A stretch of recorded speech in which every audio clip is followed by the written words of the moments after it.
आओ ਅੱਜ ਤੁਹਾਨੂੰ ਅਸੀਂ ਮਿਲਾਉਂਦੇ ਹਾਂ ਸੁਖ ਸੇਵਾ ਮਲਟੀ ਸਪੈਸ਼ਲਿਟੀ ਹਸਪੀਟਲ ਦੇ ਡਾਕਟਰ ਦੀਪਕ ਚੌਹਾਨ ਨਾਲ, ਜੋ ਕਿ ਗੋਡਿਆਂ ਤੇ ਚੂੜਾਂ ਦਾ ਆਪਰੇਸ਼ਨ ਕਰਦੇ ਹਨ ਔਰ ਕਈ ਆਪਰੇਸ਼ਨ ਕਾਮਯਾਬ ਹੋਏ ਹਨ। ਅਸੀਂ ਉਹਨਾਂ ਨਾਲ ਆਓ ਗੱਲਬਾਤ ਕਰਦੇ ਹਾਂ। ਹਾਂਜੀ डॉक्टर साहब, आपका नाम?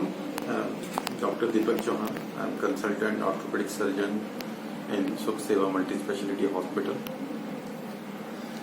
आप यहाँ पर ऑर्थो में जो पेशेंट आते हैं आपके पास में, ज़्यादातर हिप के हो गए या नी रिप्लेसमेंट के हो गए, उसके बारे में आप कि हमारे पास ज़्यादातर हिप और नी रिप्लेसमेंट जो ओल्ड एज में ऑस्टियोआर्थराइटिस है या गठिए के जो मरीज हैं, रूमेटॉइड आर्थराइटिस है, जिनके घुटने पूरी तरह से एज के कारण वियर एंड टियर हो चुके हैं, उनके हम रिप्लेस करते हैं बहुत ही नॉमिनल चार्जेस पे। इंडियन इम्प्लांट्स, इंडियन जो नी है और इम्पोर्टेड नी है, हम दोनों ही यहाँ पर रिप्लेस करते हैं। सारी ही स्कीम्स और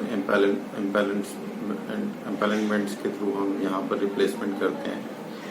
जितने भी पेशेंट्स हैं यहाँ पर जो भी ऑपरेट हुए हैं वो काफ़ी सेटिस्फाई हैं और अपने काम पर लौट जाते हैं। ऑपरेशन के नेक्स्ट डे ही पेशेंट को हम चलाना शुरू कर देते हैं। पेशेंट नेक्स्ट डे अपने वॉकर के साथ चल सकता है और विद इन 10 डेज वो विदाउट वॉकर अपनी नॉर्मल लाइफ जी सकता है।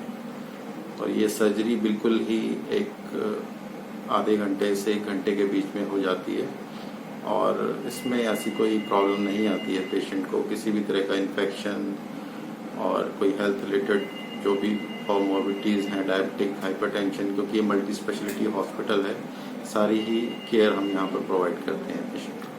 कई बार पेशेंट घुटनों का जब ऑपरेशन कराता है तो वो बोलता है हमें अभी तकलीफ है, अभी ठीक नहीं हुआ, या कई बार बोलते हैं हम चल नहीं सकते।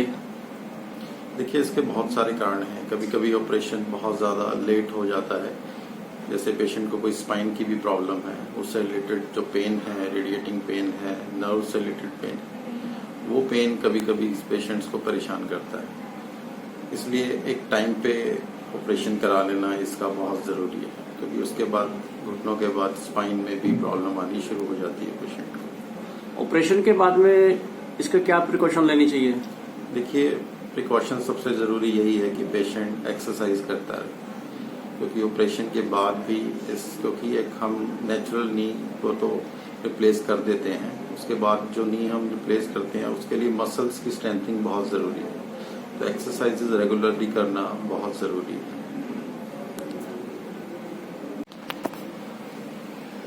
हिप के ऑपरेशन के वो भी पेशेंट आए आपके पास? हिप रिप्लेसमेंट जो है, ज़्यादातर पेशेंट्स, यंग जो पेशेंट्स हैं कुछ, जिनके खुले अल्कोहल की वजह से या कोई स्टेरॉइड यूज़ की वजह से इनकी ब्लड सप्लाई ख़राब हो जाती है।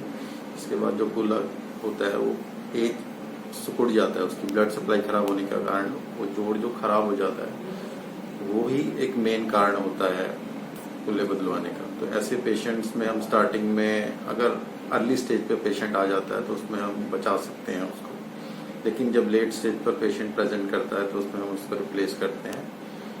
और हिप रिप्लेसमेंट के बाद भी पेशेंट नेक्स्ट डे ही अपनी वॉकर के साथ अपनी जो वॉक है वो कंटिन्यू कर सकता है और विद इन 2-3 वीक्स एक नॉर्मली जो पेशेंट वॉक कर सकता है विदाउट किसी लिम्ब के पेशेंट चल सकता है। ये ऑपरेशन के बाद में वॉकर कितनी देर तक यूज करता है? वॉकर ज़्यादातर पेशेंट्स को 10 डेज या वीक की जरूरत पड़ती है, उसके बाद पेशेंट इंडिपेंडेंटली वॉक करने लग जाते हैं, स्टेयर्स यूज करना शुरू कर देते हैं।